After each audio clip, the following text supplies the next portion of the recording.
So my presentation further down has got two parts. One, I want to give you my view of what can be done by smaller organizations to sell to the large companies. But there is no magic pill. The fact is, there is nothing which I know which you don't already know. It's also true that in last few years, whatever has been said in past 30 years is not coming true. The dynamics of the business has changed. So what I have tried to do is to put what I consider as significant success factors according to me. First of it is that you have to build a very strong corporate governance fabric, transparency and credibility in and around your business for large companies to buy from you. It's very, very necessary for you to believe that these are the core reasons why small companies are not able to sell to large companies. You need to have a very strong build of processes. People say processes consume a lot of money, time, they slow down the R&D efforts, they make the whole creative process as robotic process and so on and so forth. But believe me, without processes and without having documentation in and around what work you are doing, you cannot build transparency for which a larger company will select you. Second, that if you get yourself benchmarked and somebody else other than you says that you are a great company or a great product and you match up with the best and so on and so forth, you will automatically sell with large companies. If you do not have a benchmark product, there is a chance that you will always get into larger criticism and you will not pass through the process of selection. Having a good auditor, it always helps. People say big auditors will slow me down. If I engage with a KPMG or a PwC, they will not come to me because I am small. Yes, but there are second tier ones who will come to you and they are still good. You can still go to a PwC or KPMG and tell them you want to be a 100 crore company in 5 years, therefore you are coming to them. But for some reason, if you still cannot engage a big auditor, at least for some specific purposes of your investments and your the way you are working in your organization in terms of your product processes, in terms of your how you have consumed your manpower, how you are building your IP, how you are valuing your IP, use a powerful auditor. A powerful auditor ensures that when a customer wants to know company's money, whether you are taking all the profits as your salary, are you putting your efforts as a mere salary and not taking away all the money as dividend, or in the name of investment you are not actually playing cards somewhere. You know, those are the things which a large auditor is able to explain, and that is where the value of having to sell to large companies come, because large companies want to know, or large businesses want to know that you are long term, you are serious, and you are putting in more efforts to be seen, to be delivering in the business. And there are so many things here, I won't cover up everything, but most important is consultant support. If there is a consultant, and there will be a consultant, when you are selling to a large organization, they require, I am not demeaning them, a stamp of approval. There will always be a consultant involved in the selection process. If the consultant likes you, if the consultant has seen your benchmarking, has liked your product, there is a 99% chance that you will be in the final shortlist. If the consultant doesn't like you, life is over. And we have seen that with lot of happiness and lot of unhappiness all our life. Whenever we have not been on the evaluation by a consultant, we have. Yeah. Next,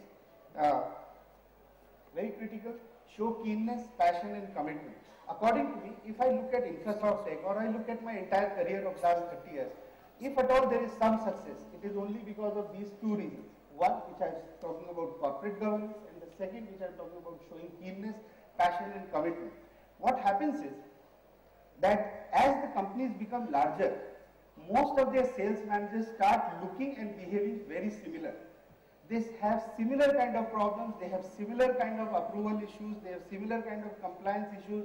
They talk similar, that we are big, we cannot do this, our size does not permit, our compliance governance does not permit like this.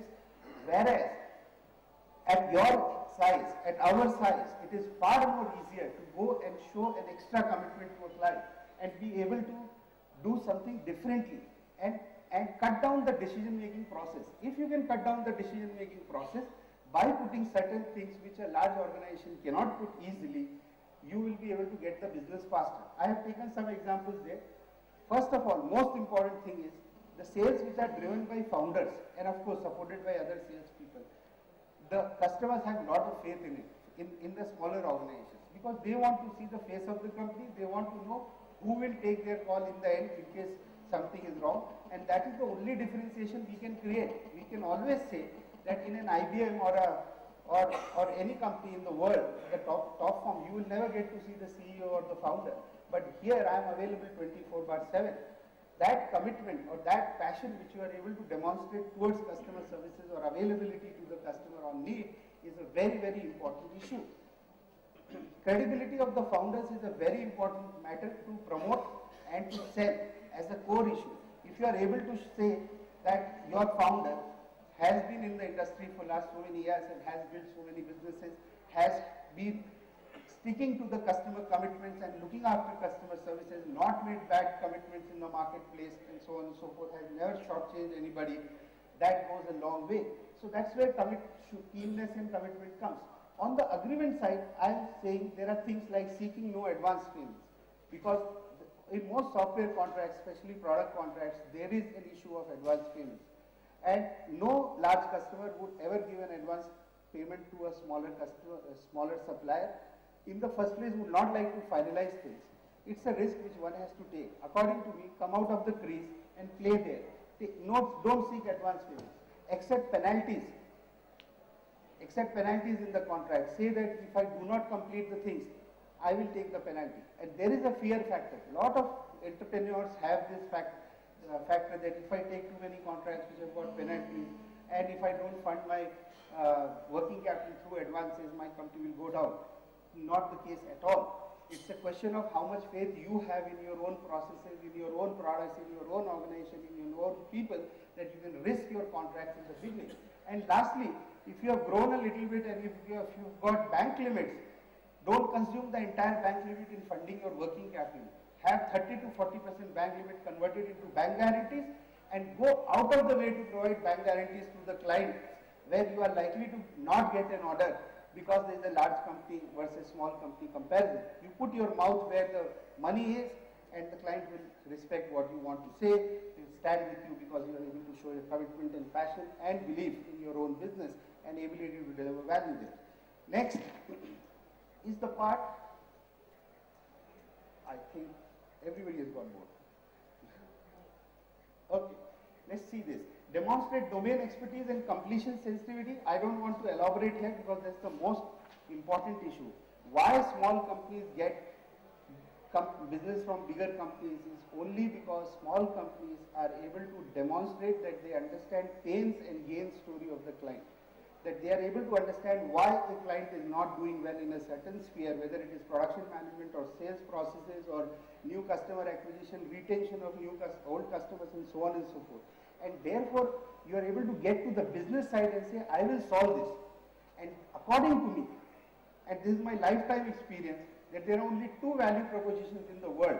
Rest all the value propositions are theoretical. One, how will you enhance customer acquisition? And two, how will you reduce your cost? If you can prove to them physically how you can enhance their customers and number of customers and how you can reduce their cost of operations, every other thing is immaterial. And you have to demonstrate that, not in a presentation, but in a real pilot and so on and so forth. Last is new age marketing. Seriously speaking, earlier marketing and sales was a very expensive differentiator between large companies and small companies. Today it is not. The same thing which an Oracle and IBM can do, you can do in the new age marketing. Whether you look at your SEO efforts or you look at Google ads or social media marketing, webinars or anything, you can do it on small scale for your own businesses. You can do very, very focused for your own businesses. Don't leave that opportunity. And most importantly, invest in a salesperson. A lot of entrepreneurs believe sales expenditure takes away their R&D budget. Salespeople consume gallons of coffee in the office and do gossiping and waste time of the company. Yes, they do, but they build such a strong network of customer relationship that over a period of next 3 to 5 years, you will realize that you have become big automatically because you are focused on creating a sales organization, a channel-driven organization, and so on and so forth. If you operate entirely on technical competencies, don't package yourself and don't front end with sales, it's very difficult to sell to large organizations. To sell to large organizations, you require patience. You require ability to bring in variety and variables from all the market spaces, and that can come through sales teams very effectively. These are some of the case studies which we have looked at very quickly. I was told to present case studies, so I am just covering that up for you. The first case study here is about Bank of India, which was at that time one of the top 3 banks for public sector banks. We were hardly 10 crores in revenue, and they bought a 900 branch interconnectivity e-channel system from Infosoft Tech against the best of the competition, not worse for us, but it was a top-notch competition.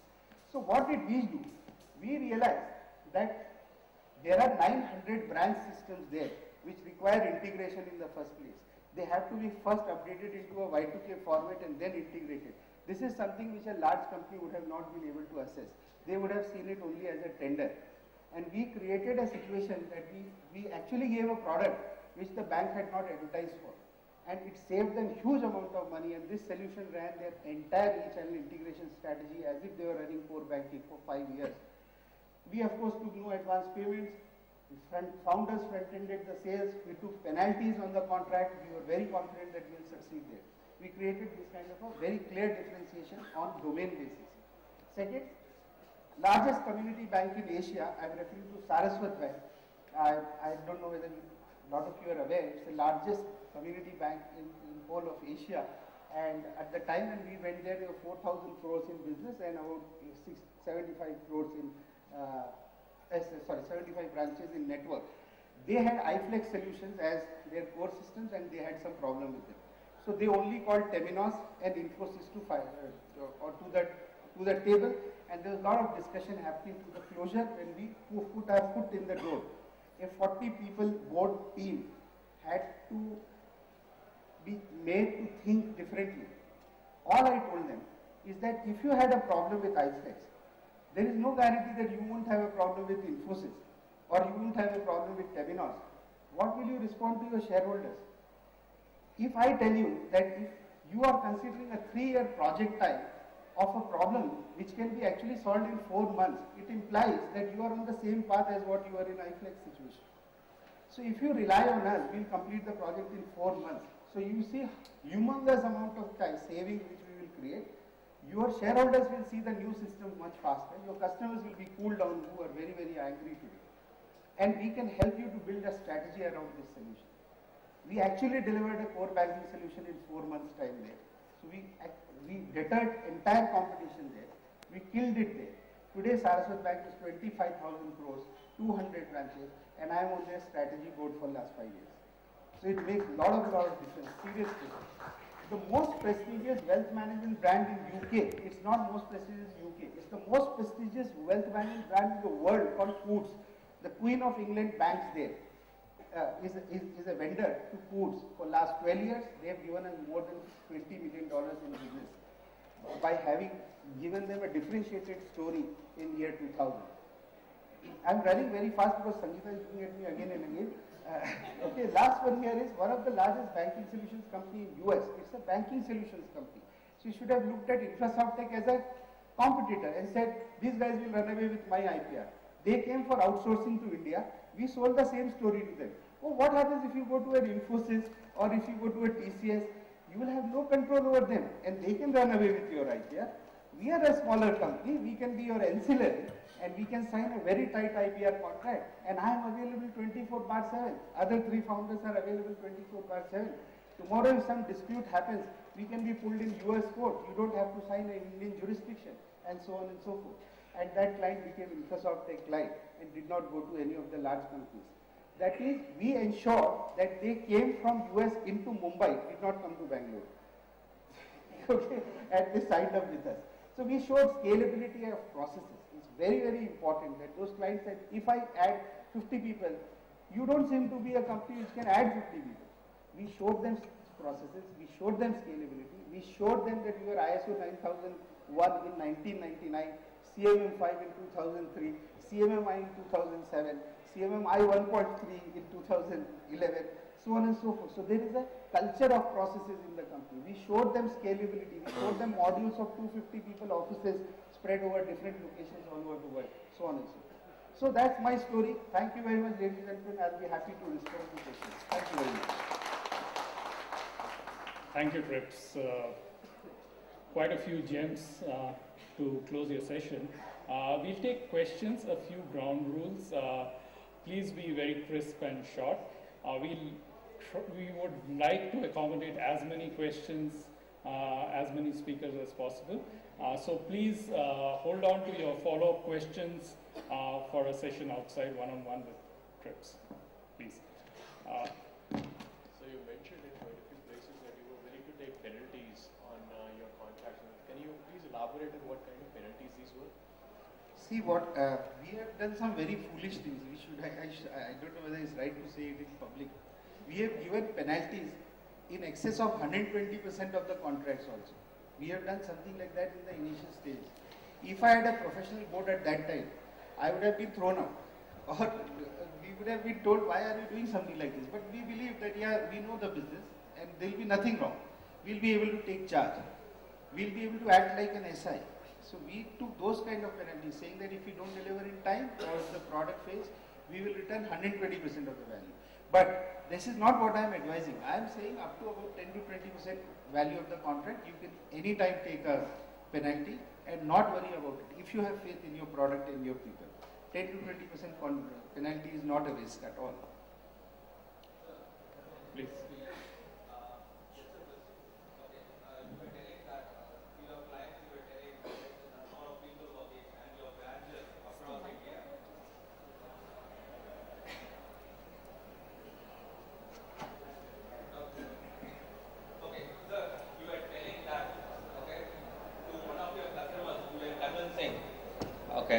About the number of branches and your number of resources working across India. Okay, but what would you tell for a company, okay, which has just got, say, which is just situated in one location and it is a startup, say for 2 or 3 years old, how to go up? And also the scenario in India, for in many industries there are gatekeepers. For example, SIs. One question, please. Yes. Yeah. SIs like IBM, TCS, okay, you'll have to go through them. Then how should a startup gear up for that? See, the answer to your A question is that, question number one is that, see, if you don't want to invest in support network, you can always hire a support network temporarily to show the client that if you give us business and if you continue to pay AMCs, we'll continue to invest in more people right from Trivandrum to Jammu Kashmir, because there are a lot of companies who are willing to provide support services to third-party products. You should have that credibility that the solution will work and will not go out of pocket again and again. That is one.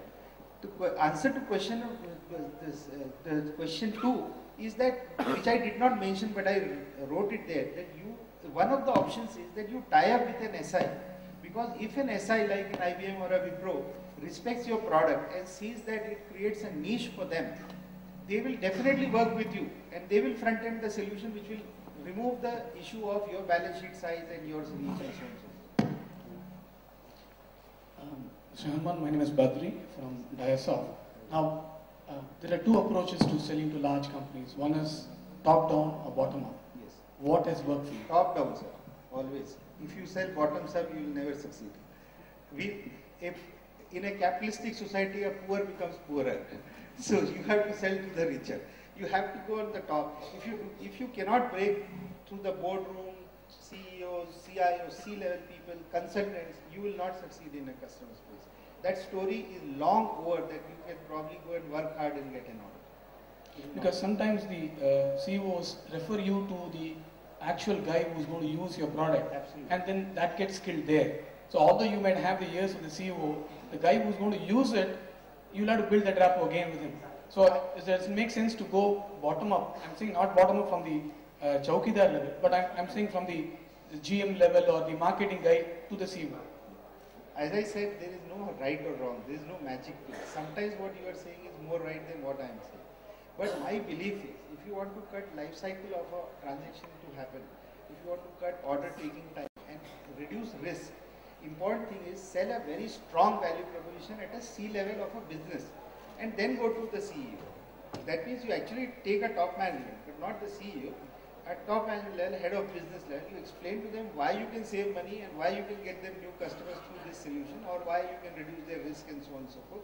Then go to the C-level customer, to the CEO level and so on and so forth. If you go from absolute evaluation level, the chance is that somebody else who is far more bigger would have already sold their business with the senior people. Thank you.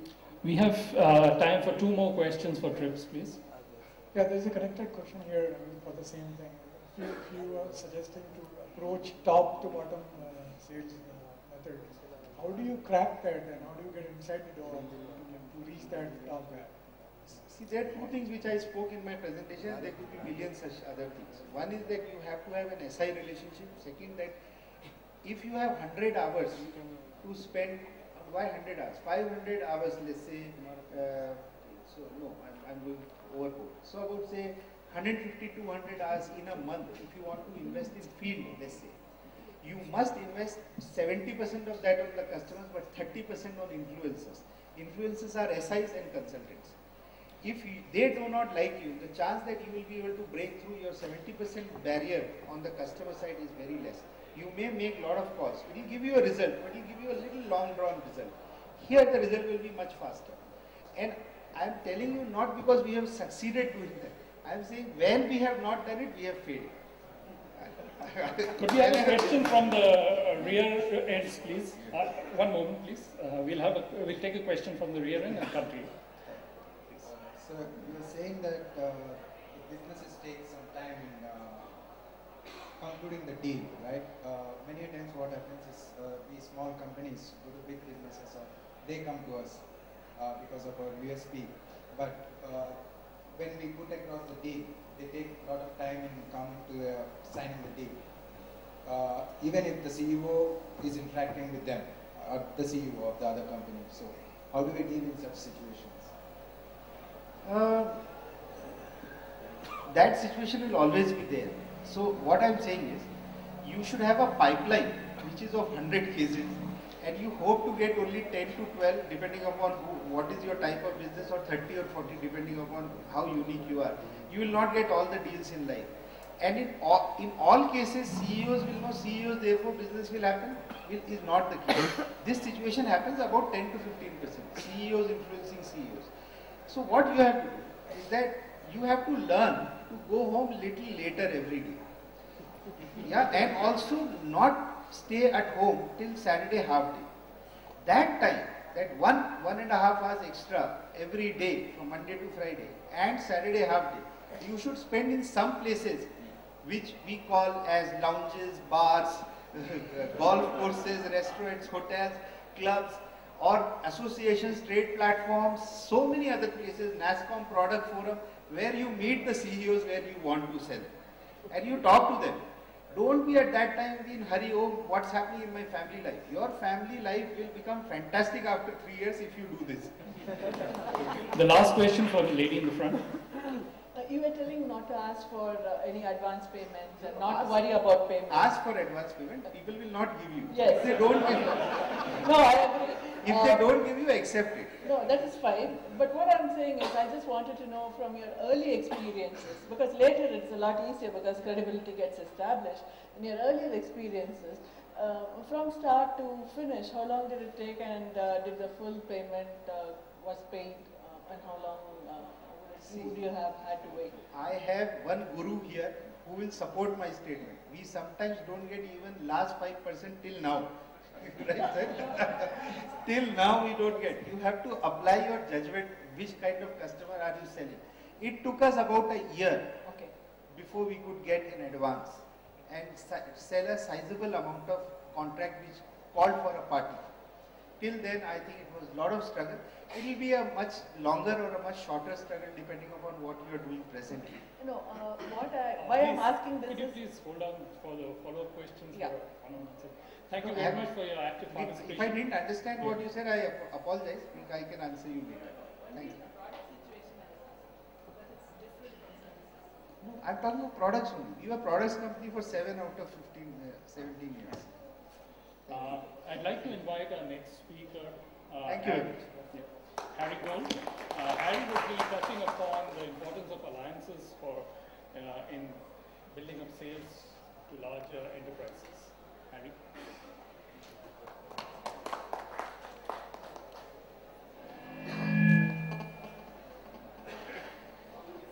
Good morning. How's everybody? I think you have the clicker. Thank you.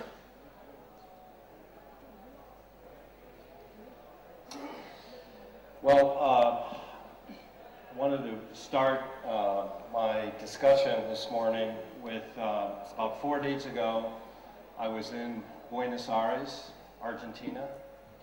About 2 days ago, I was in San Francisco, California, where I live. And this morning, I woke up and I really wasn't sure where I was. So I opened up the blinds and I looked out on the street and I saw the traffic and I heard the honking. I said, oh, I must be in Bangalore. So it's good to be back here. The thing I'm most proud of on this slide is the very last sentence. This is my 10th visit to India. I've been coming here for about 10 years, but been dealing with India longer. Actually, about 20 years ago, when I was at Oracle, I remember talking. Shaker, it might have been you, the Oracle country manager, and this is where, you know, the American, you know, sitting in their office with nice air conditioning, and we take for granted, you know, what other countries may or may not have. And, you know, we had a partner that was trying to work with us to recommend Oracle applications, and they wanted to get started on the project. And, you know, I was kind of being a typical American, kind of being pushy and aggressive. And the country manager from India for Oracle said to me, he said, Harry, you don't understand. We're trying to get electricity into the building. You know, you're trying to talk to me about, you know, starting the project. So the good news is India's come a long way, and the traffic has eased up, which is good to see. I'm from a town called Palo Alto, California, which I always like to tell people is the birthplace of Silicon Valley. And I'll never forget it because I came from an Oracle environment. It was a $5 billion cohort. So we used to start by saying, you know, our customer tells us. And then I was so excited we got our second customer was in the travel business. And then I was able to say our customers tell us. And I would say, well, 50% of our customers are in financial services and 50% are in travel. So anyways, I've walked in your shoes and I understand the challenges of being a small company and trying to get traction. And this is when I improvise. Oh, okay. Okay, so what I would like to talk about, I have a little bit different perspective. I've been in sales, sales management for a good part of my career, but also part of my career I've run alliances organizations. I ran the global system integration team at Oracle. I ran the worldwide alliance organization at a company called CBION, which later got bought by Sun, which later got bought by Oracle. I ran a similar organization at Mercury Interactive, which later got bought by HP. Now I'm at Informatica, which we are a data integration company, public company, about $800 million in revenue. We're worldwide, and hopefully we won't be bought by anyone for a long time. But what I wanted to give you a perspective is how to, as an Indian-based software company, what are the different routes to market for you in terms of getting into the American market? And I want to talk about the U.S. because it's easier because it's one big country versus Europe, where you have a lot of little countries and you have a lot of cultural nuances. You know, we don't really have a culture in the U.S. because, you know, there's so many different types of people living there. So I'm going to, you know, use my examples, but really I think these can apply anywhere. And these are the things I think you want to think about as a software company on how to get traction in the American market and the ways to do it. So the first way I would suggest, and these are all ways that can work. There's one approach that I think is the best, but I want to quickly go through these just to get you thinking about them. The first one is going out and working with one large company, enterprise software company or technology company that sees value in your product. And obviously, getting that recognition with a company like IBM or EMC validates your credibility because obviously the customers see, well, if a big company is partnering with you like IBM or EMC or SAP, then you must be worthy. The advantage of that, obviously, is you immediately get a very large sales force and lead flow. The downside of that is, you're clearly... We're a little bit off, but that a third of your time should be spent selling to people that cannot buy from you. And those are influencers in the account. And they're typically system integrators, typically the large system integrators. So an approach that has worked for me in the past when I was at Cordiant, what we did is we went out and we sought one strategic alliance relationship, and we also brought them onto our board, and they had an equity stake in the company. And the challenge, so the nice thing about that is large system integrators, like all the switch companies, Indian software services companies, they go to market vertically. So if you have a vertical orientation to your product, and as Trips mentioned, it aligns well to what they're doing, that can be very advantageous. They also typically will have a CXO relationship that you can leverage. The downside to working with a lot of these vendors, an Accenture or Deloitte or the Switch, is that they try to maintain neutrality. Because at the end of the day, that's really what's most effective actually for you. They're not going to walk in the door and saying, hey, buy this product. They want to understand the customer's problem. They want to appear like they have done their due diligence. Even though they might know the answer before they come in as a consultant, they would be doing a disservice to their client if they just walked in and immediately suggested an approach. So, that's the kind of challenge in terms of working with large SIs. But it is a very effective approach if you can gain a foothold with one of them. And if you're going to go down that route, I would recommend one. And there's an analogy in America, a sports analogy, and trying to think of the right one for cricket, maybe, get a sixer or something like that. And by the way, I love cricket. I'm a big baseball fan and see a lot of analogies between the two sports. But this is a basketball analogy. I always like to say, go hard to the hoop. The hoop meaning where you put the ball in. So, that's an approach that will take you, with one particular SI, going hard to the hoop with them and putting all your effort and all your focus. Because as a small company, you really need to be focused. So as opposed to try to the peanut butter approach where you spread out and try to develop relationships with a lot of vendors, just try to work with one. The fourth one is a channel play. So the channel play is very popular really all over the world.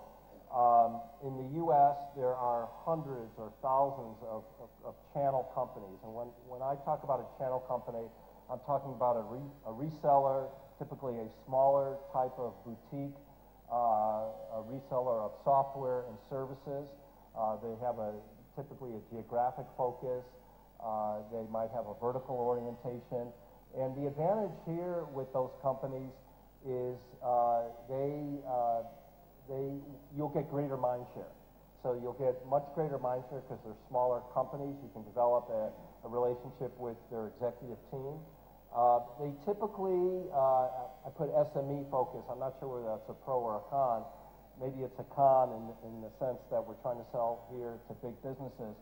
They typically are very good in selling to small to medium enterprises, probably not as good as selling to large enterprises. And they don't have the feet on the street, the bandwidth that large organizations do.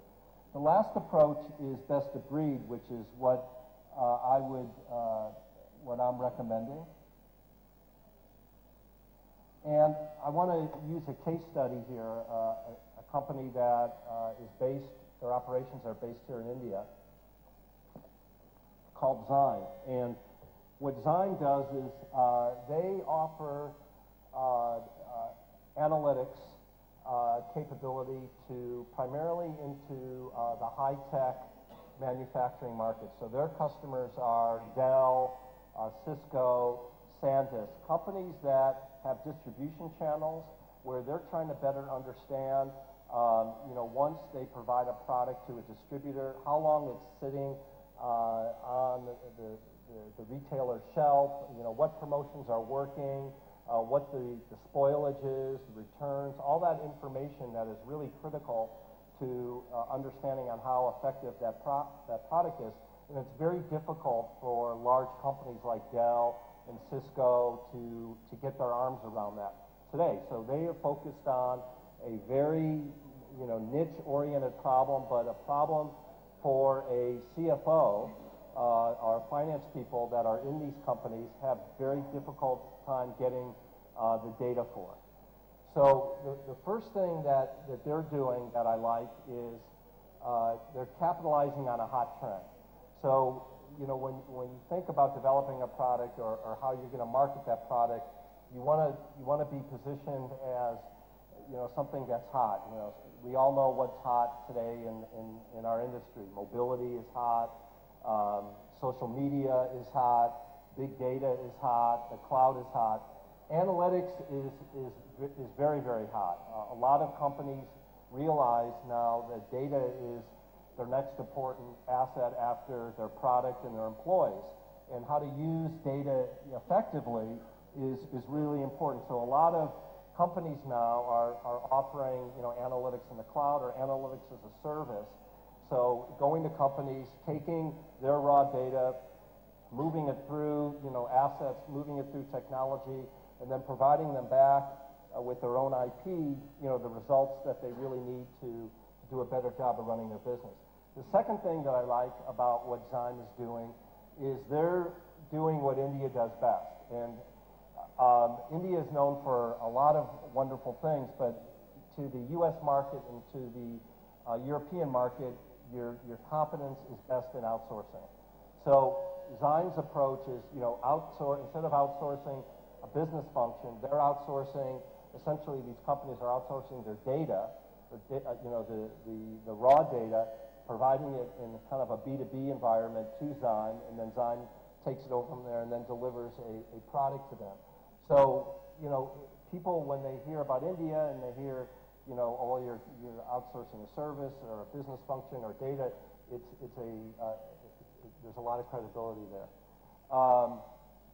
The third one is leveraging a technology supplier, or one supplier in particular.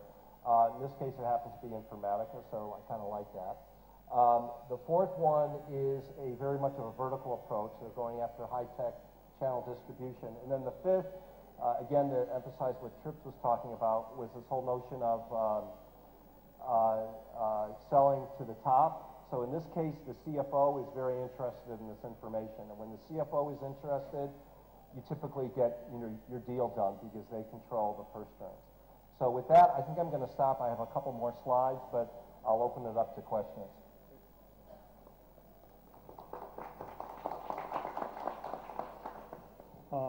We'll take questions now.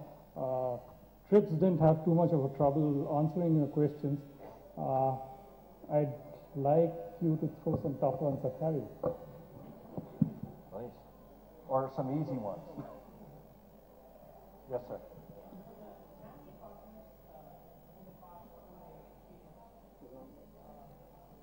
Have you thought of giving retainer fees for these channel partners in different countries, or how do you, what is your thought about, did you invest in those marketing in those geographies, or would you give retainer fees?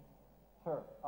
It's very common You have to be careful because there's been a lot of legislation in the U.S. market recently and lawsuits around what we call influencer fees. And there was a big case recently in the U.S. market with the federal government, and they actually sued Oracle and a couple of other providers. So, to me, my view is that at the end of the day, the channel partner is typically, trying to sell software. So if you provide them good margins, that should be something they're interested in. And then secondly, they're typically a service provider. So if you give them an opportunity to, if your product, the one thing I didn't mention on here is if you have a product that generates services, the more complicated the product is, works to your advantage with a channel partner or a system integrator, because that's how they make their living. They sell services. I think if you provide value in those two areas, I don't think you really need to worry about a reseller fee as much. But culturally, in certain countries, particularly in Asia, some countries in Southeast Asia, you have to work through a distributor, and they're expecting some money for whatever reason, and that's how you have to do business there. So I would say it's more culturally dependent than anything else. If a startup product company and you'd like to set up a channel in the US, yes. Can you do that from here? Do you have to visit there, or can we tie up with channel partners from here and build a channel network for your product? And typically the deal size is $10,000 to $25,000 product. I think you can. I would recommend, though, that you need a U.S. presence. You need people that are waking up every morning, going to bed at night, that are located in the geography that you're trying to sell the product to. Hopefully people that have had experience selling that type of product before. I would be careful about when you hire those people, because those people are expensive. And the more you can accomplish by doing things, offshore or here.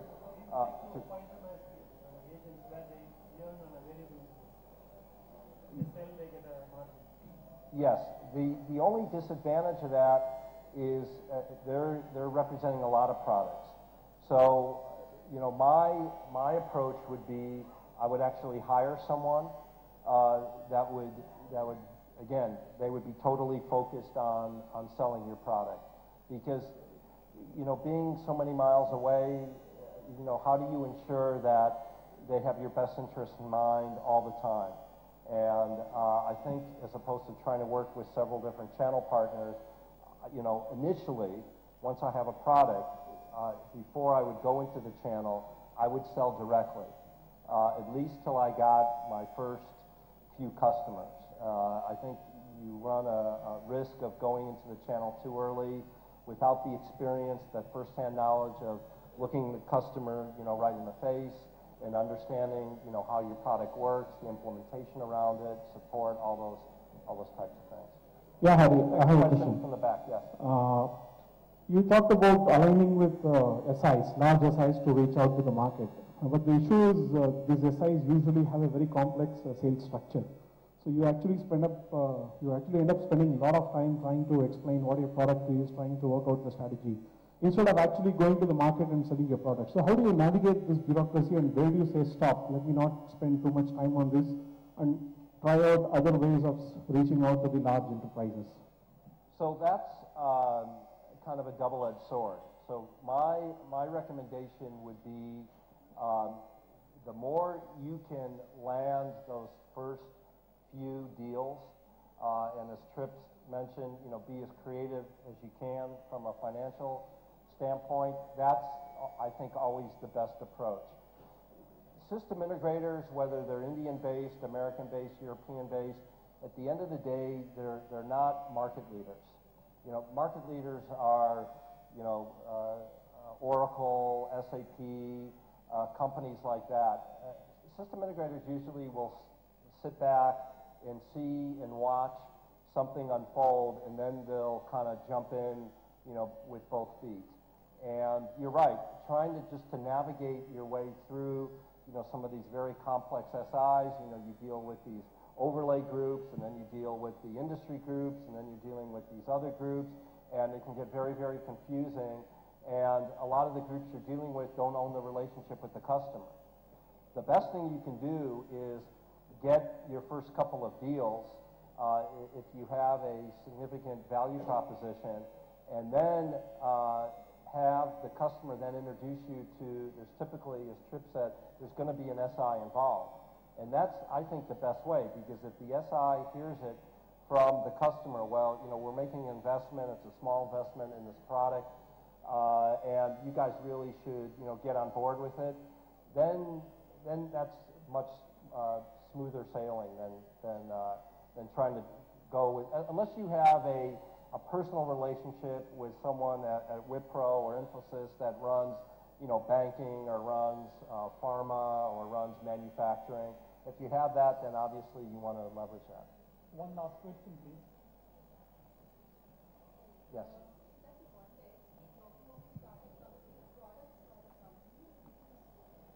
A company that has made product not for the SMEs but for the bigger companies. Yeah. Now they have to get out into the market and sell.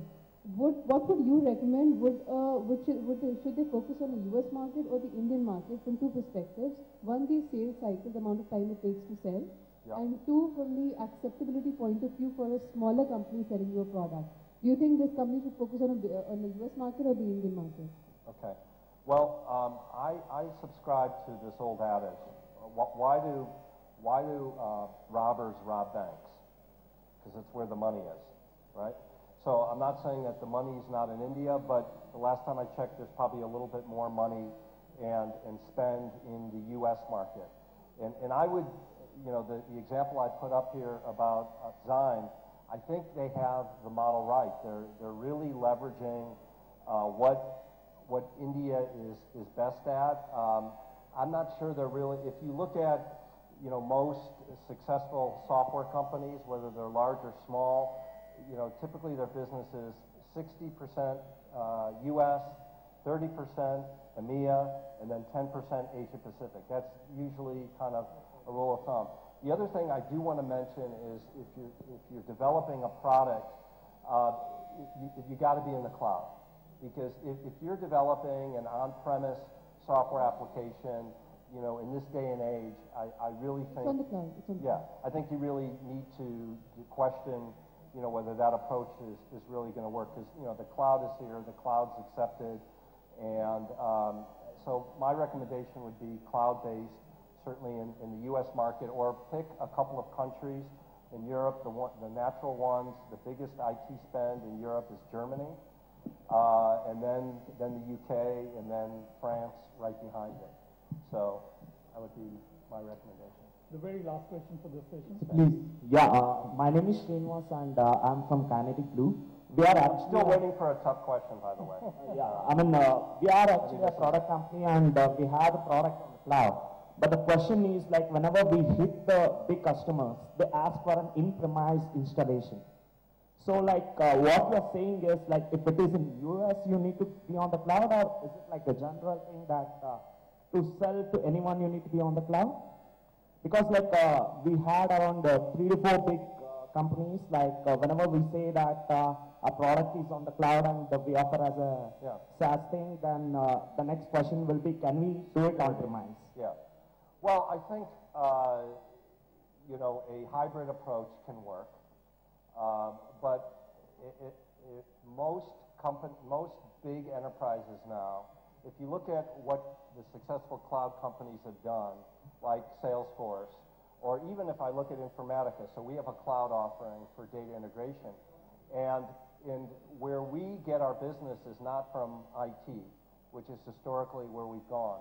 So where we get our business is from the line of business. So I think the line of business people, whether it's finance or marketing or human resources, wherever your product is geared towards, they're less interested in, they're actually they like the fact that you're in the cloud because usually it's more flexible, it's easier to implement, they don't have to spend a lot of money on services, and they don't have to fight with IT.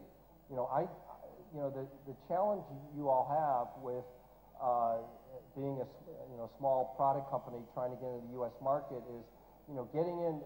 It's not only the barriers of the customer, but the real barrier in most of these large enterprises is IT, because IT has their standards, and if you're not on their standards, get lost. But if you go to the line of business and your value proposition resonates with the line of business, they can easily fit that into their operational budget versus CapEx. And that's the real advantage of cloud, is that a line of business can bring you in very, very quickly. They can pilot your product. If they like it, they can start small and start expanding. And that's exactly what Salesforce did. They went around, IT, and who can argue with their results? They're now the 800-pound gorilla, and they've really legitimized, cloud. You saw recently Oracle bought a very large cloud vendor. Larry, for years have been saying the cloud, what's the cloud? The cloud doesn't make sense. It's a bunch of gibberish. Well, he just spent, $2 billion now. For Larry, that's not a lot of money, but he just spent a lot of money, investing in the cloud.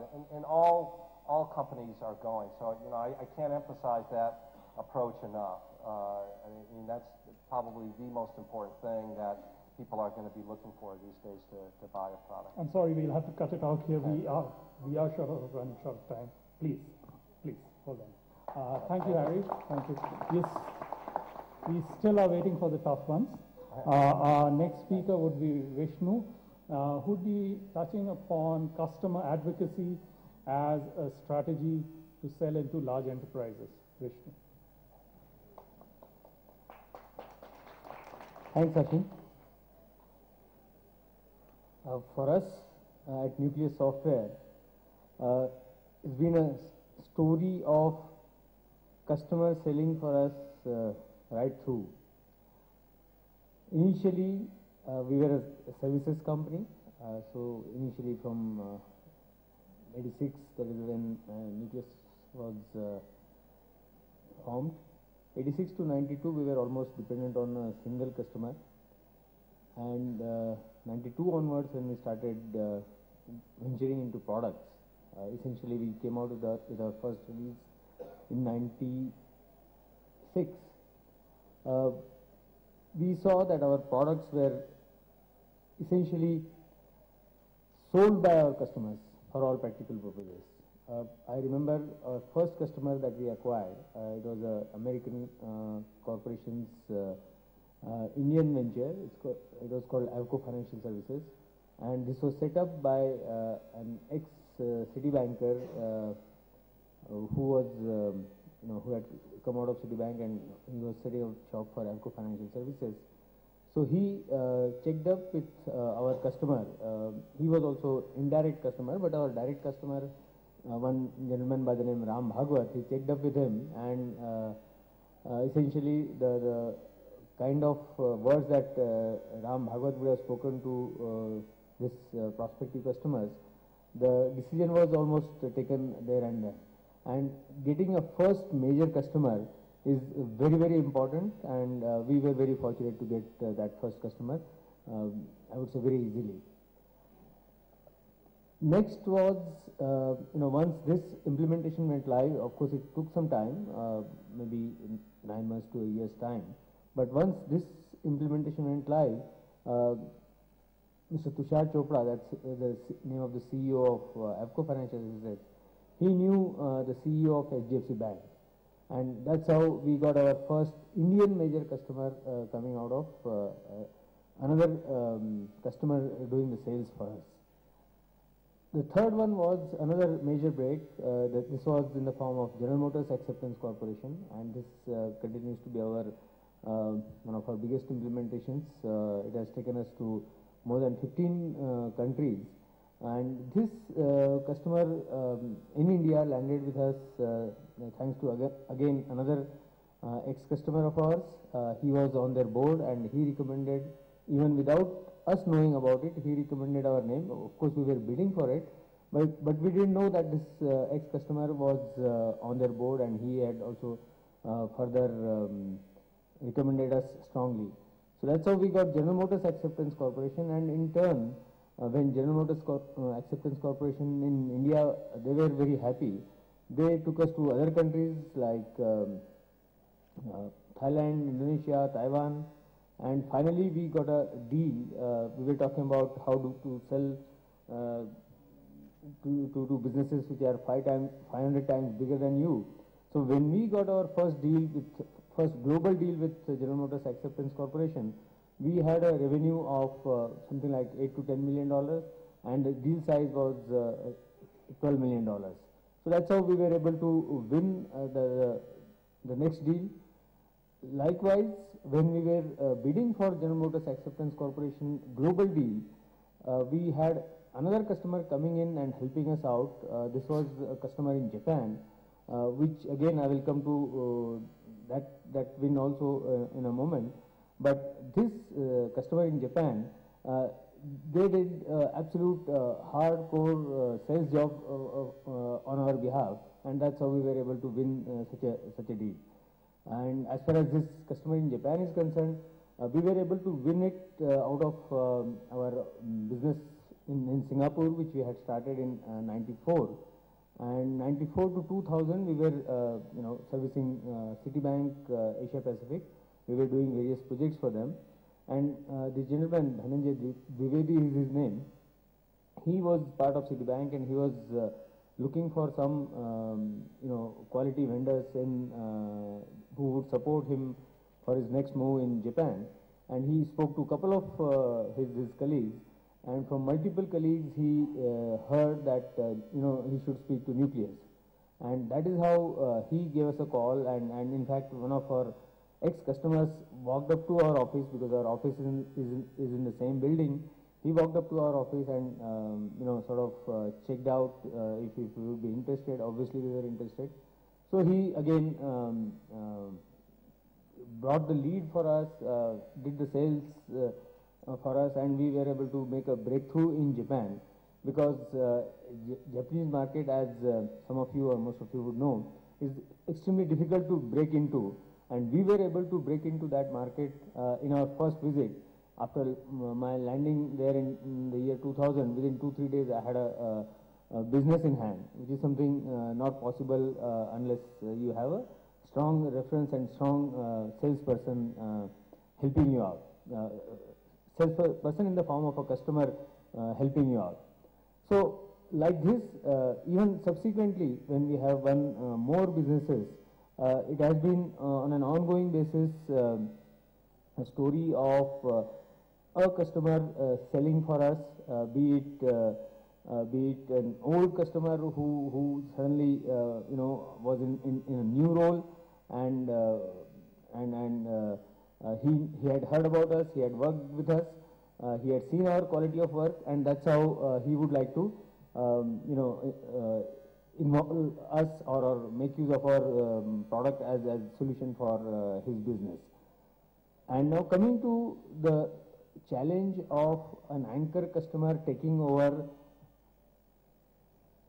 your roadmap. I mean, you always have a real fear of something like this happening, especially in an enterprise solution kind of a scenario. You do run that risk, but if you handle it carefully, and if you are able to explain to your customer in a mature manner that it is not exactly in his interest to drive the product roadmap agenda only in his direction, then it may be difficult, it may not be the easiest thing to do, but he would be open to that kind of a thought, and you may be able to overcome this sort of a difficulty. Allow the organization to get killed. He would make sure that the organization thrives, and that is how it will be a win-win for this anchor customer as well as for you. I think the essence is in making sure that not just one or two, but making sure that every one of your customers is happy. And on their own they are talking to their friends and their family about what sort of business partner they are working with. Essentially, that's my experience. Thank you. Thank you very much. Yeah, we'll take questions, please. Okay, let me ask one question. Vishnu, one of the issues you mentioned about anchor customers is usually in your experiences you've been talking about individuals carrying your brand. Right. Now what happens, how do you create customer advocacy programs wherein it goes beyond the individual and transcends within the organization? So if you have a champion within Citibank, he spreads the word within Citibank, so when he moves out of Citibank, you still have Citibank as a customer advocate. Sure. I did allude to this part also. I'm not referring to a situation where you are working for an individual only. You are necessarily creating and servicing the entire institution, and every one of those seniors in that institution, you need to make sure that they are satisfied with your delivery. And once that happens, everyone, most of them would be happy to help you out. Hi Vishnu, good to meet you again. Just one question. I'm Anil Pandey from Suvametric Software. My question is how the reliance part on one or two big customers, so it's like how to handle that, and how your sales cycle can, how your sales team can get the help from the customers who are advocating or who are a strong reference for your customer, for your products or for your solutions.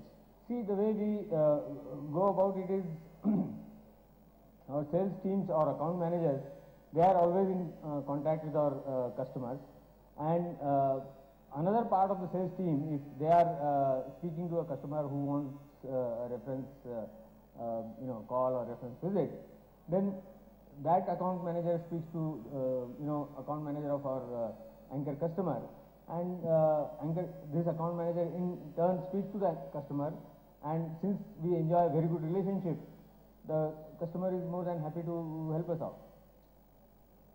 That's the way typically it happens.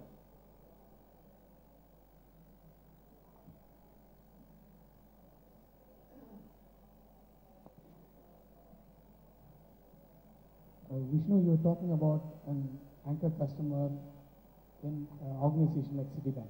Yeah. Okay. Which is a big business itself. Okay. So something happened that you got some reference in Citibank, and that was able to, you're able to capitalize on it. But how do you get that kind of a lead customer? Who will talk to who's that lead? And we are talking about as a startup. Okay, we have a customer, and he will normally not be in that league initially. So how do we get to that customer? I would very strongly recommend that you scan the list of your friends, your closest friends, and speak to them about your business, and you would not believe where the help comes from. I will narrate an incident. I was going to Indonesia for business development for the first time in 1990, and I gave a call to one of my IS friends. And he was in Haryana, Kadar, Chandigarh, and I was going to Indonesia. I never thought that he would be able to help me. So I just mentioned to him that I am going and if he can help me. So he in turn spoke to an IFS friend of his, who in turn spoke to an Exim Bank contact of his, and this Exim Bank contact of him, whom I went and met, he gave me a few hundred cards and he said, you can speak to any one of them. And I went and met just one of them, IFC head in Jakarta. He in turn spoke to a friend of his, and within 6 months I had a business. So Vishnu, I have a question. That how do you institutionalize the relationship process of this kind that you're mentioning? How do you get your sales teams to be sensitized? Do you have a sales structure? Like you have a relationship manager, and then who escalates to you? Just how do you manage these very intense personal relationships to be able to build your business? See, few things. You need to have a corporate database, and every every salesperson, every account manager has to capture all the contacts there, and more importantly has to keep checking back if we have done this business, any business with this person elsewhere. So this keeps happening again in our company. We would have done some business with somebody 18 years back, and suddenly he bumps into one of my sales colleagues in some different geography, and we then exchange notes about first of all they check whether we met this person earlier or not. Not necessary as of now. We have not been able to institutionalize it to 100%, but most of the time the check happens, and then we are able to connect that person. So that's the way to institutionalize. We use ACT very heavily. It's an old tool, but we continue to use it, and we try to record every single interaction that we've had with people in ACT. So suddenly we realize, we had interacted with this person some 10 years back, some 5 years back, in this context, in that context, and so on. And that gives the person also, a lot of nice feeling that they are remembering, this organization remembers as a whole. One last question. We are a startup company with a couple of products. The entire core team sits together, discusses about the technicalities.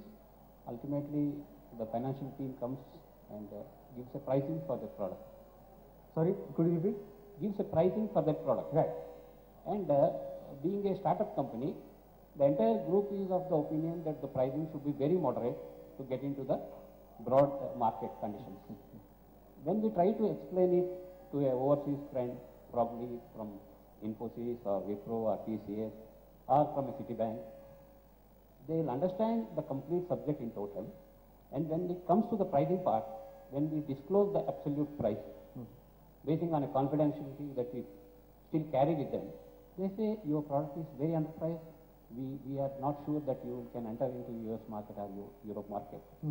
We are very sure about it that we have priced it very moderately basing on the facts and the working conditions. Suppose in case we have to price it on par with Infosys or a Wipro or a Citibank, then we don't have such a platform. I don't believe in such a pricing. How do you explain this price balancing? Okay, there are a couple of factors that you will need to apply, and then you'll be able to arrive at the meaningful answer to the question. One is, whatever the offering is, whether you have understood that offering completely.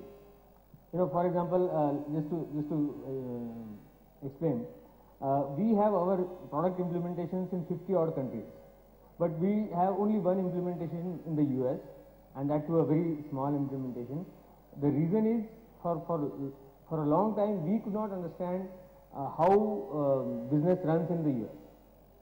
So while we might have felt that our offering is very price competitive, but our product itself was not ready. So that is one such context that you need to really examine closely whether we are making some offering without really understanding the market with full intensity. And likewise, there could be many more such things which will, and sometimes yes, your offering could be very price effective, but just to bring in the confidence, you may want to raise it. Yes, of course, why not? Whatever the customer is willing to accept, that's the price. That's it. Yeah. Sir. I think you are confusing. There is nothing unethical there. Why are you calling it unethical? See, you are trying to create a value for the customer, right?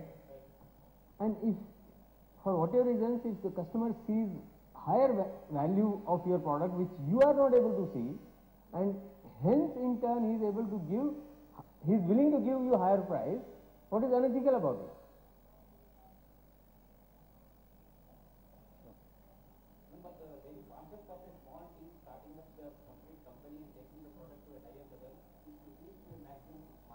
right? I mean, see, it will vary. I think you can have a very interesting discussion with Vishnu offline. Thank you, Vishnu. I think we are in time for our next speaker.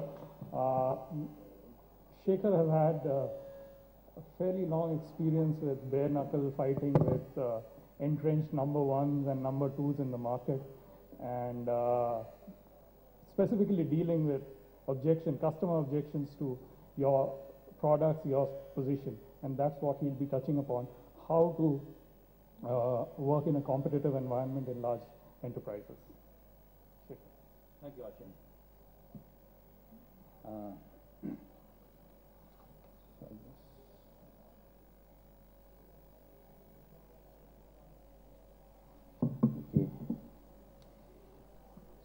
So,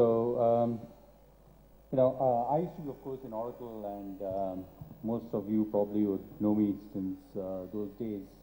There's a long stint of nearly 13 years, and then I spent the last few years in the US, and I just returned. I came back last month, 17th of October. I'm now here. I came back to India, and I've started a new venture. It's called Greenfield Software. It's in the area of energy and environment management, something which I think is fairly new, but we do not consider ourselves in the area of disruptive technology. It is in the area, it's something which is new, unique, but not yet disruptive. The reason why I'm saying that is because I'm going to touch on that on the slide itself. Is it a disruptive technology? So what would be a disruptive technology? It would be something like, say, Hadoop is a disruptive technology, because when that came in, it really disrupted the whole notion of databases. And what, for example, Google did with the kind of algorithms and search engine, that was disruptive. Some of the things which is coming up recently in the social media, that is disruptive. So one of the things is that, if it is a disruptive technology, clearly it's a differentiator. You're very, very different. But also we really need to take into consideration what is the business value that disruptive technology is bringing to the customer. Now let me give you an example over here. Many, many years back, over 20 years back, there is a company which first came out with the columnar database. Columnar database is now fairly common. A lot of companies have got it. But here's this company which came out. It's called Sand Technologies from Canada. It came out with this columnar database way ahead of others. It's a failing company. And I think while others have succeeded, you've got Sybase IQ. It's the leader today in the columnar database. You've got Oracle also now, from a hybrid, they've also started coming out with a columnar database. You've got HP, which acquired a columnar database. But why did Sand Technology fail? Because Sand Technology could never establish a business value to the customers at that point of time, and which later on Sybase IQ did, completely wiped out Sand Technologies. So it is very important that even if you have a unique selling proposition, even if it's not a differentiated technology, even if the business value must be well established. I think the essence of business value has been touched upon by previous speakers.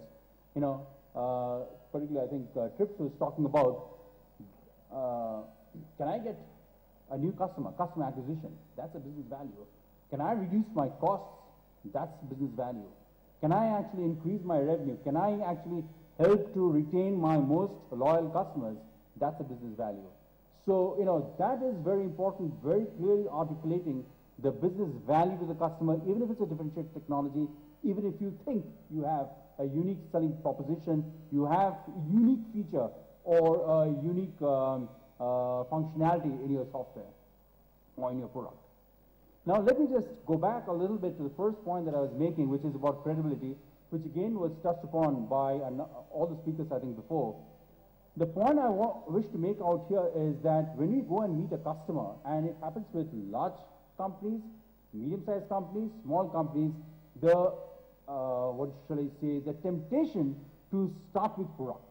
And I think, and I think it's also clearly established, that's not something which you start with in a conversation. You come to the whole thing of the product much later. First establish And this should be always the order. The personal credibility. Who am I? The person, because finally the buying is taking place from a person. So the personal credibility comes first, and I'm going to elaborate. It seems like a motherhood statement. Then comes the company credibility. Now, my association with a large SI establishes my company credibility. Since this company has done the due diligence, they're partnered with you, you must be good. So therefore, as a company, so how do we establish personal credibility? And here I think, we either you come with a huge reputation, so you're very well known, you've not had any, you've never taken a customer a ride, or you've not, spoiled your reputation. What you've seen recently in the last few days, which is a very unfortunate situation, a person with a huge reputation, I mean, he's just gone down. But if that kind of thing doesn't happen, if you don't come with a huge reputation, how do you build that credibility?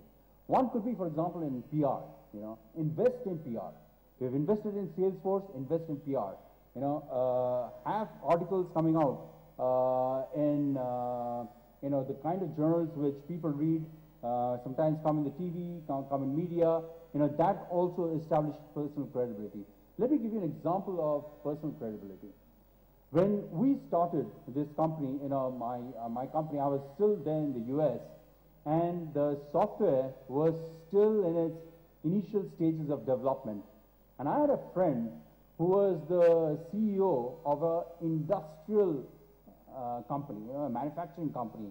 He was never in the business of software sales, and he initially was helping me out in trying to, do some business development.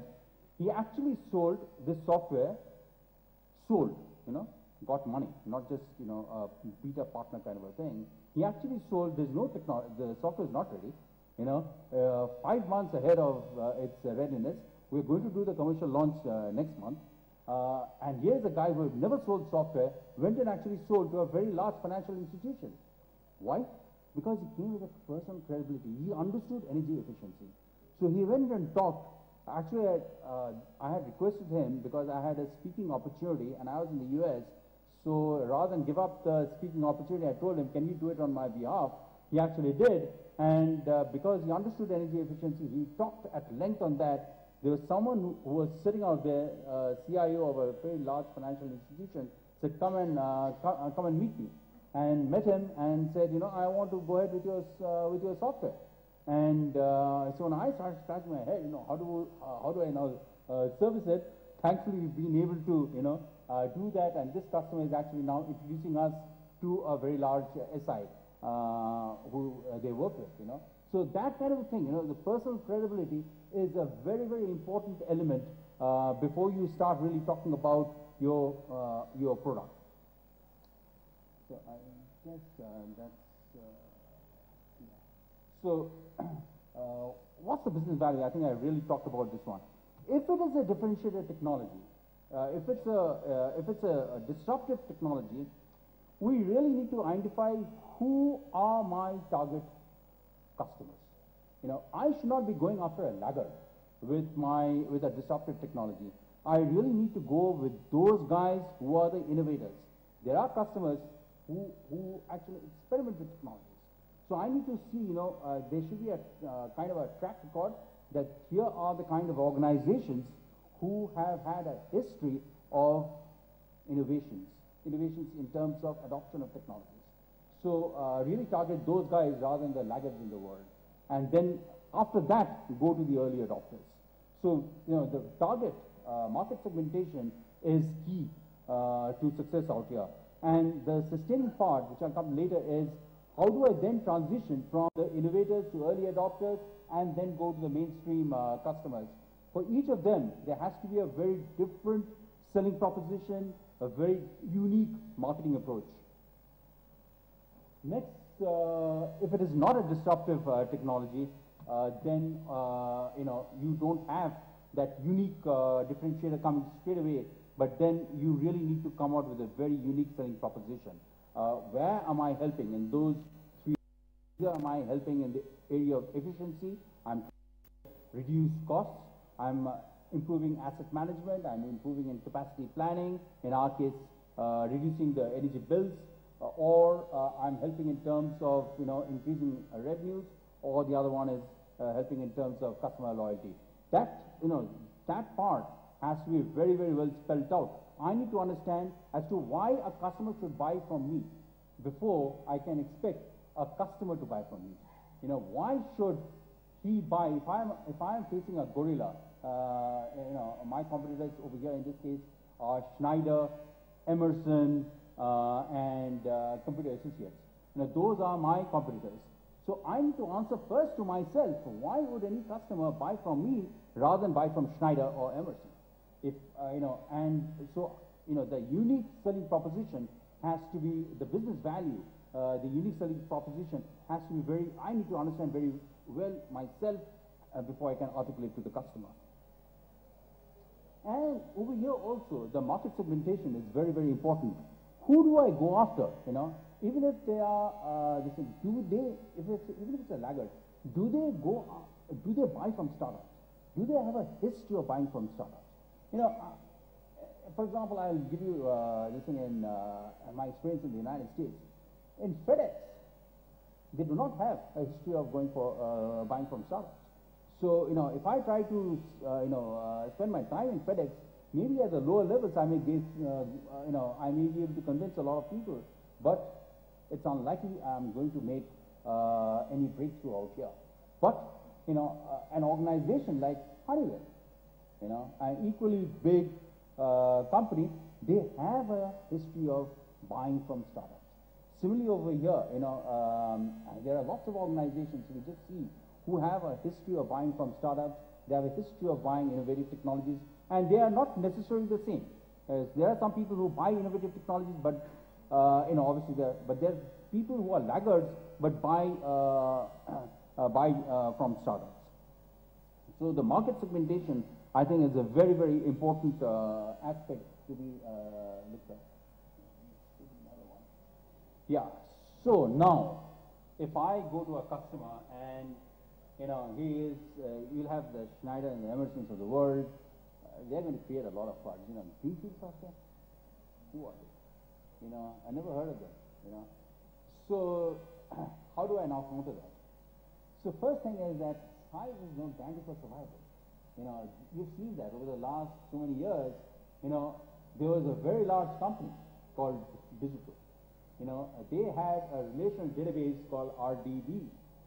And when I was in Oracle, way back in the 90s, early 90s, RDB was fairly well established on our VAX DNS and used to compete with them. It's very hard to believe that today, but RDB was, fairly formidable competition in the area of relational databases, particularly if you're selling on the VAX DNS platform. And see what's happened to today. Digital is gone. The company which acquired Digital, which is Compact, that's gone. Yeah, but RDB survives. RDB is on the price list of Oracle. So, size is no guarantee for survival. People thought it was a very large company. The company doesn't survive. The technology does. So, focus on, my thing to customers is focus on technology, not the company. The company may not survive. But if it's a good technology, it will survive. If it's a poor technology from a large company, it may not survive. Look at the next case, HP NeoView. They haven't survived. They've also got in the area of analytics and data warehousing, etc. Competition to Informatica in many areas, but they didn't survive. It's a technology from a large company. So again, focus on the technology, not the company. Next, you also see, for example, good technologies survive even if companies do not. So Novell bought SUSE Linux. Novell's network is gone, but SUSE Linux is there. Again, focus on the technology, not the company. How do you sustain success? First is continuous innovation. Sustained innovation. Even if you're not coming out with disruptive technology, have that unique selling proposition, have that unique value that you can provide to the customer, and obviously that brings about innovation. Innovation not necessarily from a technology point of view, but also from a marketing point of view. The next is Crossing the Chasm. You've all read that great book. It is, market segmentation is a very, very important phenomenon. Who do I sell to first? Who do I sell after that? Who do I sell next? Because the selling strategies, the marketing strategies would be different, and it is very important that we actually, phase out our sales approach. If we don't, then we will be, spraying and praying, going after everyone and then hoping for the best, and, hope is no strategy for success. With that, I think, ended my things of the presentation. I just thought if it's okay to take on a few of the points which I heard being discussed earlier, and I thought I'll just give my 2 penny worth of this thing. The first, I think, let me start from the very, very last point, which I think was a discussion on the pricing area. So my 2 penny worth on this one is that my experience is that as far as enterprise software is concerned, and that's probably true for most technologies, is that customers expect a payback period of about 2 years. So that's probably one indicator, is that if I have a good ROI model and I can show that with my kind of pricing, I can offer a payback period between 18 to 24 months. That's one. And the next, of course, is that try finding, if you don't have very identical software, but try determining through market intelligence pricing of potential competitors or of surrounding technologies. What is the kind of pricing and the metric which is used for the pricing. So the next one, there's a question about about the cloud-based software. And may I just request that gentlemen, how do you actually define cloud technology? Because as Harry pointed out, Larry was completely cynical about this cloud offering, and then he has now embraced it. And because Salesforce has been there for many, many years now, it's nothing new. It was all about software as a service, but then suddenly we started hearing about 4 or 5 years back this whole thing about the cloud. So what's cloud and what's SaaS? What's the difference? The gentleman would ask any comments on that. On-premises versus cloud. Yeah. Customers were asking me if you put the software on-premises only. Oh yeah. And then the whole thing about the cloud came in. So let me just give, this thing is that here, he was right that, most of the customers, they, at least over here in India, I've seen that, my data should be going up. And, the kind of data that we actually capture from a customer is not sensitive at all. It's energy data. Customer data is sensitive, financial data is sensitive. How many kilowatts a machine is taking is cannot ever be considered as sensitive data. But he doesn't want that data to go up in a public cloud. So the thing is about private cloud. Everyone is comfortable with private cloud. Now, I would like to define the application. The whole difference between the elasticity and SaaS is, about cloud and cloud and SaaS is the difference is elasticity. So if I have an application, even if it's on wherever it is based on a private cloud, the thing is it should be able to take the technology of cloud, which is elasticity. So if I'm doing a lot of, number crunching kind of an application, the data the analytics part of it, the cloud architecture should be able to, slice away that portion of the number crunching onto, CPUs, processors, which are still, which are being underutilized, and then be able to give that information so that the portion on which, the system on which my software is resident doesn't kind of die. Because it's doing a huge amount of number crunching kind of a thing. So, software should be architected on as a cloud architecture, because it should take the benefit of elasticity, which is the core of cloud architecture. Another point which is coming in, in enterprise sales, is multiple stakeholders. You don't sell to one guy. There are 5 or 6 guys who will be taking a decision on your software. So it's very important while we are doing all this that we touch the mapping of the of the organization and make sure that all the multiple decision makers or the multiple stakeholders are taken on board to endorse you and to support you and make sure that you succeed with all of them. And what's in it for me? That's the main question which all the stakeholders will be asking. I think that's it from my side, and I'll be open to taking any questions. Okay, a question. You talked about going past the gorilla, so you said good technology survive. So in fact, if I have a competition who is a good company, is a much bigger company, and has a great product, are you trying to tell me that I don't stand a chance? No, I think I need to first answer myself. What's the business value that I provide which my competitor cannot? Because if I cannot answer that, then I think I may be wasting my time and wasting the customer's time. I first need to answer myself, what is the business value which the competitor cannot provide. One topic that I've not really heard from anybody, and I thought perhaps your speech might talk about it, getting past the 800-pound gorilla, is the role of procurement. When a small company goes up against a large company, you inevitably face the dreaded AVL, the approved vendor list, the procurement saying, what do you have to offer me that the other guys don't, the increasing clout of companies like the Wipros and Infosys in narrowing the procurement list of approved vendors to just 5 or 6 in many cases of huge companies. How do you get around that 800-pound gorilla? So, let me try answering the question of the procurement officer. Yeah, so that is always a challenge for any company, small company, big company.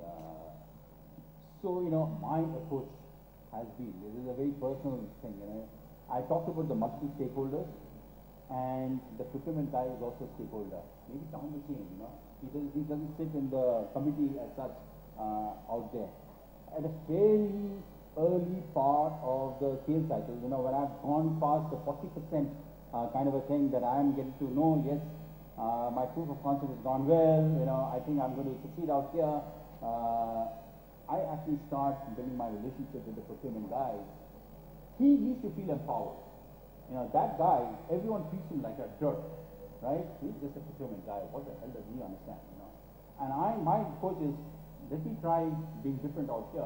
I approach him and he says, yeah, may I get some, what am I going to understand? What are you going to talk about? And I say, no, you're going to understand because I'm going to talk business with you, right? It's about your business. So let me try helping you understand, how the organization is going to benefit. And I actually go through, a presentation, may not be the kind of presentation that I'm doing to the CIO or someone else, but different kind of presentation where, what's in it for him. If this succeeds, then he can succeed. That's the kind of message which I try to do, so that when papers come to him, he tries, he sees me differently compared to my competition. That has been my approach right through over 25 years of service. My question is to the panel on the pricing. Have you been in a situation where the customer has asked to put on the table in some form, either a bank guarantee or a cash, of the saving which your proposition promises the customer? So they, okay, if you say that it's going to save me X million dollars in a year, put that in a bank guarantee or put that in some form. Has the panel has an experience in such kind of situation? Thank you. This could be to the panel. No, you want to answer? First of all, there is something called consequential and third-party issues.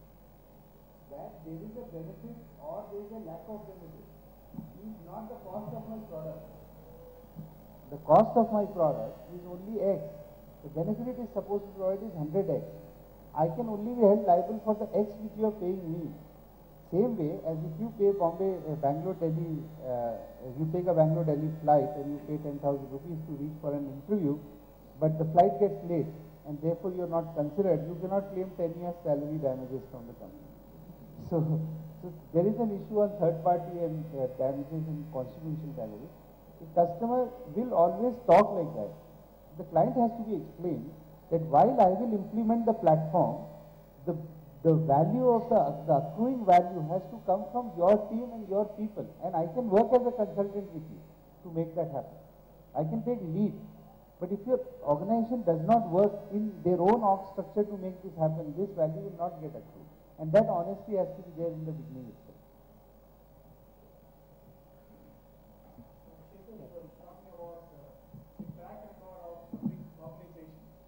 In terms of buying from startups, I think that's a very valid and relevant area to look at. And I presume that you got it by interacting with the procurement officer at some point of time. Okay, because I don't think you can go and ask the CEO, do you buy from startups? So how did you actually understand their philosophy towards small business? There is actually, an outsourcing company which does this. You give them the name of the company, they will give the history of, you just got an example of one company, right, Zion, which is doing this thing, There are other companies who are also doing this. You give them the name of the company, they'll give you entire history of that company. Who they bought, every technology that they bought over the last 3 years. What's the name of the company? That's a good question. Hire me as a consultant. And I'll do it for you. Yeah. Shekhar, I have a question for you.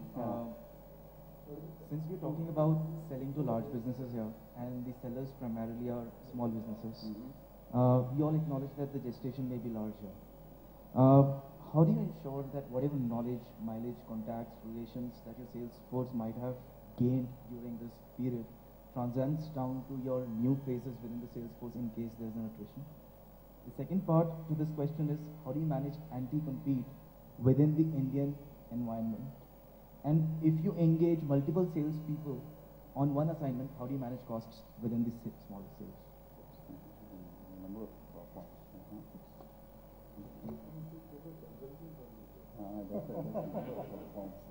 Okay. So first one, let me just try understanding the first part is in terms of training of the sales force, right? I'm talking about, given that the gestation is large, Yeah. the sales force might be into maybe relationship building, getting into large businesses, building up contacts, whatever. When that happens, given the gestation is large, attrition might happen during that process. So how do you ensure that the knowledge base, the contracts, the relationship on the behalf of the company transcends over to the next lot of people? So, two things. In a startup, I would assume that the CEO is involved with every deal.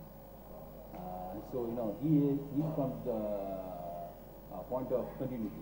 Even if the salesperson is going, he is working with the sales guys, then he becomes the point of continuity. Then at a very early stage, I think systems should be put in place. Things like the CRM, and if not that, at least an account plan. A documented account plan, which is there, and that's something which I have actually got that instilled. It's a documented account plan, which maps the organization, maps the discussions, talking about the discussions and the business value that we're talking about. The second part of this question is, please take it off. We'll take one last question from another participant, please. If you could take it. Yeah. One last question, if you have any. Thank you. My question is to the panel. The topics that we have covered so far.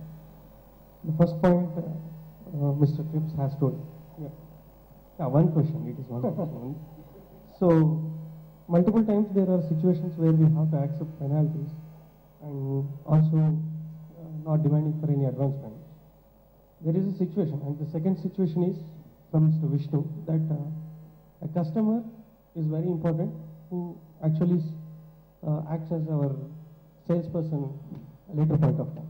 The third question is, third point is from Mr. Shekhar. Yeah, could you come to the question? Yeah, please. So, as we said, like customer, it is very important that which customer we are selling the product first. So, there is a typical scenario wherein now I know that my customer will get benefit out of my next level solution, and the customer whom I have to sell is also very clear. Now there is a situation he is not ready or afraid of accepting the solution. Please. I think we're getting into a discussion. Could you? The question is simple that now there is a situation where I have to experiment along with my customer in the domain level. I have to experiment, collaborated experiment, which is not from the IT field. But I know that that solution will give permanent results to the customer, my customer. So in that situation, how wise it is to accept that scenario and give that solution to the customer.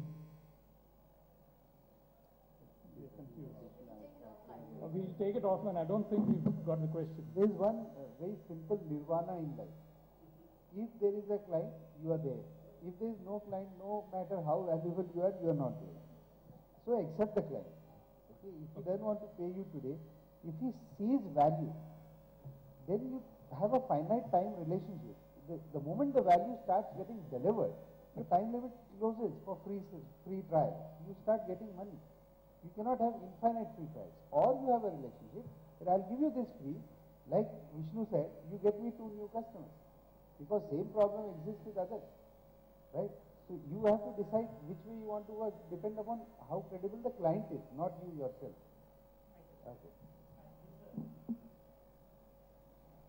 The very last question, because there's the next panel is waiting for us. Quick, please. You all have been founders, and I saw your presentation where you emphasized on founders being there for the sale. I've seen, unlike in West, in India, especially when the founders go upfront for some of the sales, early part of the sales cycle, they see that it's a very thin company and there is risk, etc. When you're doing that kind.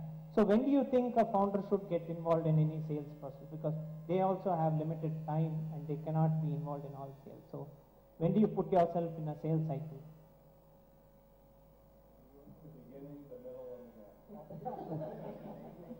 You know one thing? India saw, nobody should hang me. We don't have a confidentiality issue here. India saw about 20,000 crores, which is like $5 billion getting spent on banking solutions in just about 2 years time. You know who are leading those sales? People like Narayan Murthy and Azim Premji. So the fact is their companies were already $1 billion worth, but they were leading the sales because each sale was worth 300, 400 crores. I can tell you one thing, the day the founder stops selling, he is dead. He becomes an admin guy. Admin guy should get 2,000 salaries. Thanks a lot. Thank you very much. You've been a great audience, and thank you, panelists. I hope you enjoyed the session, and I hope you're also available for offline discussions with some of the attendees who might want to get in touch with you. I'd just like to quickly wrap up with some awards for our panelists. We really appreciate. As you heard in the morning, this event is managed completely through volunteers, and you have just joined the gang. So thank you very much. I mean, it's one of the very few such events where the whole ecosystem participates in its own growth and development. Thank you very much. Give yourself a break. Thank you. And in the meanwhile, I'd just like to tell you that we have these screen up. This is for session feedback. As you have seen in the previous sessions, some of these, whatever recommendations you make, for the zip dial system, you kind of call a particular number if you think this is a thumbs up. You dial a particular number if you think it is neutral. And if you dial a particular number if you think this was thumbs down. So do participate. You'd stand a chance of getting some of these great prizes. All right. And the other thing is that for qualitative feedback, so as soon as you dial these numbers, you get a URL back. If you participate in that particular qualitative feedback, your chances of getting this prize goes up significantly, probability. All right. So please do participate and let us know what you think. And there is now lunch, of course, and I would enjoy your lunch. They're back for many, many more sessions that we're going to have during the rest of the afternoon. Thank you so much.